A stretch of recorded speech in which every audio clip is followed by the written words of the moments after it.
Hi, everyone. Can you see my slides? Yes. Perfect. Okay. Um, nice to meet everyone. My name is Aruna Ranganathan. I'm at UC Berkeley, and it's great to go after Kim because what I'm going to do today is start with an in-depth example of a full cycle research project and then end with some reflections.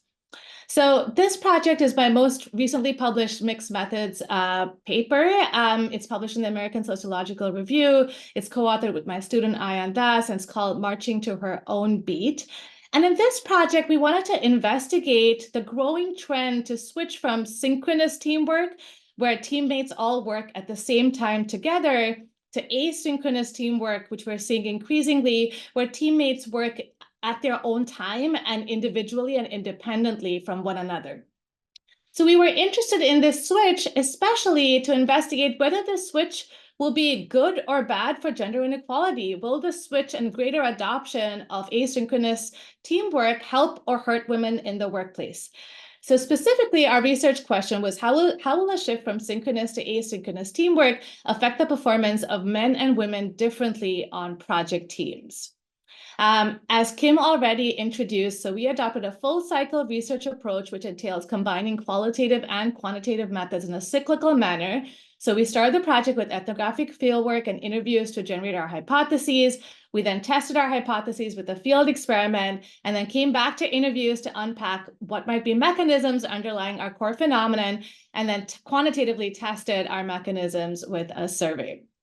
Okay, so in order to investigate our key research question, which is how does the performance of men and women differ when moving from synchronous to asynchronous work, we thought an ideal setting would be music recordings of ensembles, because studio recordings can either be done synchronously, where band members all perform live together, or these recordings can be done asynchronously, where individual band members do each of their parts, and then each of these parts are individually layered on top of one another.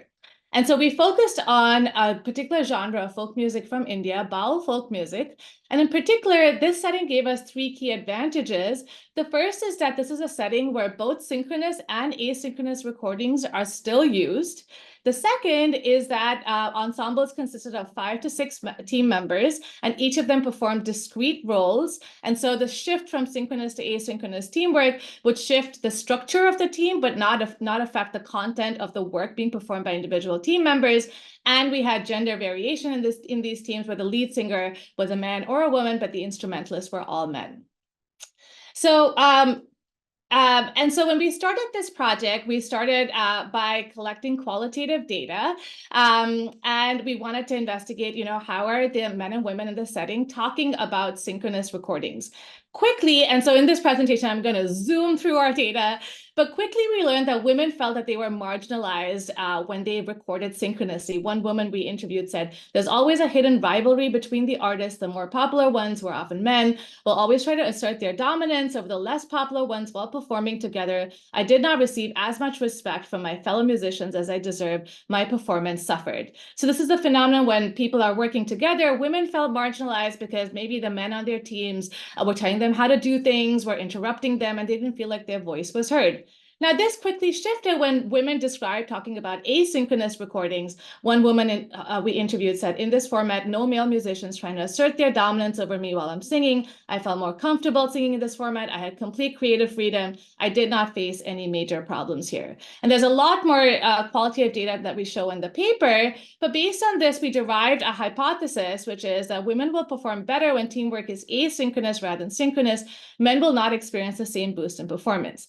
Now that we generated this hypothesis from our qualitative data, we then ran a large-scale field experiment where we brought Baul singers to a recording studio and had them record the same song, both synchronously, where they were singing alongside a set of instrumentalists, as well as asynchronously, where they were singing alone. And we randomly assigned whether they would do the synchronous or asynchronous recording first.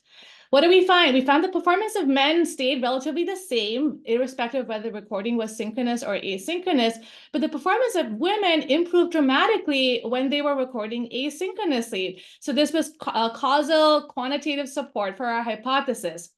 We then went back to interviews with our subjects from the experiment to uncover a key mechanism underlying this phenomenon. And what we theorized is that women felt like they had much more creative expression when they recorded asynchronously. One woman we interviewed said, when I sing alone, the expressions come out from within me. Whatever I had within me related to that song, I was able to provide all of it.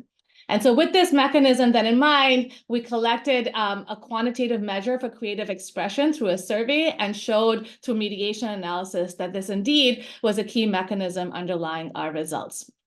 Okay, so reflections on using a full cycle methodology where we iterated between qualitative and quantitative data. Number one, if it weren't for this methodology, we would not have landed on this theory, which is kind of counterintuitive because when we went back and read the literature emphasized that synchronicity is really important for creativity. When people are in a room together, ideas flow, you build on each other's ideas.